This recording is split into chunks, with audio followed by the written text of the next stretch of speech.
What's up, guys? All right, today we're messing around with some hubs on the trailer. One of the hubs, actually, they all have just a little bit of play in them. So I wanted to pull the wheels off and just inspect the bearings and see. Sometimes the bearings are bad.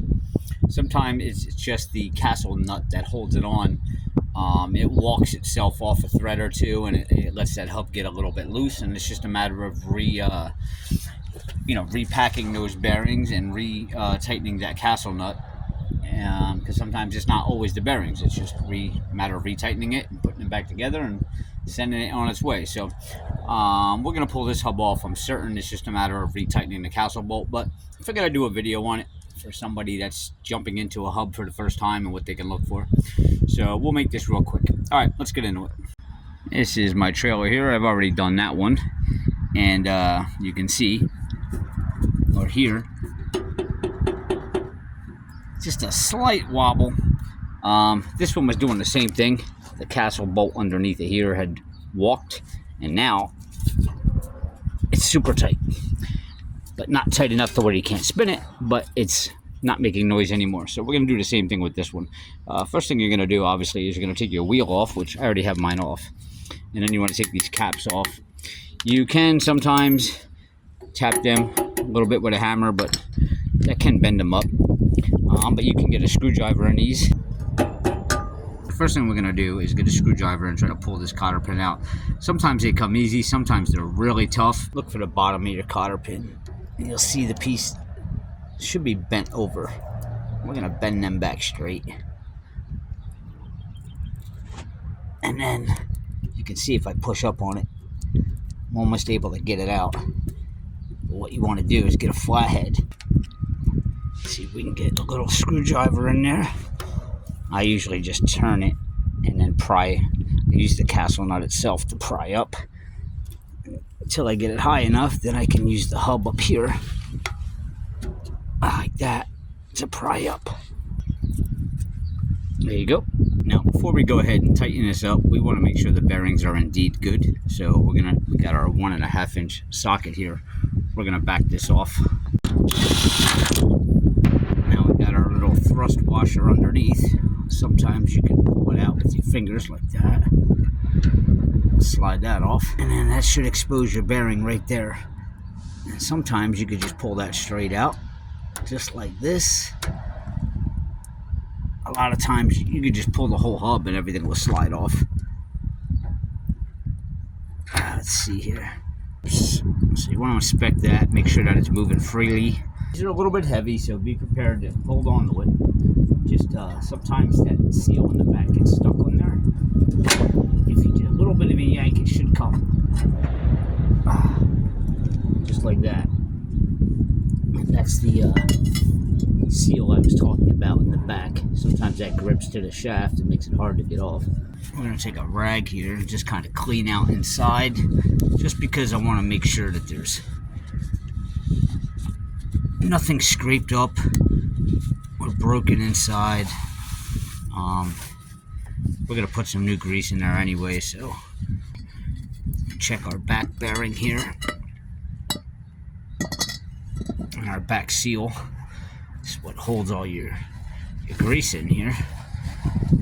And while you're in there, just make sure you can feel that bearing spinning freely. Put some gloves on here.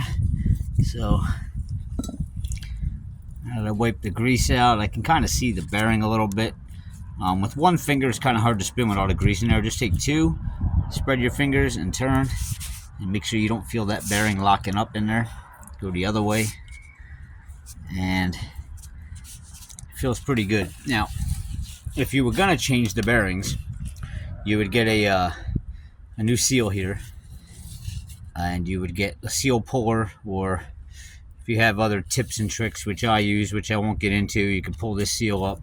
That bearing will come out. Put it, pack a new bearing, put it in there, put your new seal on, and then put a new bearing in the front, put it back on. I'm gonna put a whole bunch of grease in here. I'm gonna clean up this shaft a little bit and apply some new grease to that. And you can get some brake clean, some carbon choke cleaner, some type of cleaner, spray it on here, kind of wipe wipe this all down and get all that dust and dirt off. I want to apply a fresh little coat of grease on here. Go. Nice and easy. Slide it back on there. You'll feel it drop into place right there. That means your seal just slid over that bigger part of the shaft there. I'm going to put some grease from my grease gun here before we put that bearing in. I'm just going to pump some inside. Never have enough grease. And we got our bearing. It's repacked with some grease already. I'm going to slide that in there. Alright. Now it's time for our thrust washer. You can see the one side is flat and the one side of the shaft is flat. This only goes on one way. So slide that on there. Your castle bolt. Now when you're doing this, you want to keep note to where, because it's all filled with grease now, to where your cotter pin hole is, because you got to make sure that this castle nut ends up, that U right there, that U shape has to end up over top of that cotter pin hole so you can put that cotter pin back in. Take a little screwdriver like that and kind of push it through the hole. Clean that out. You can see I took my gloves off because I was getting my phone all greasy. And can thread this back on here. We don't want this too tight.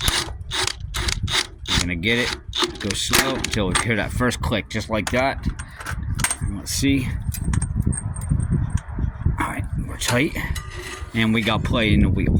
Alright, so we're not using a lot of force to spin it. We also eliminated the play. Now our U is not over top of the hole. I think we're over here, so we gotta tighten it just a hair to move that over top of the hole.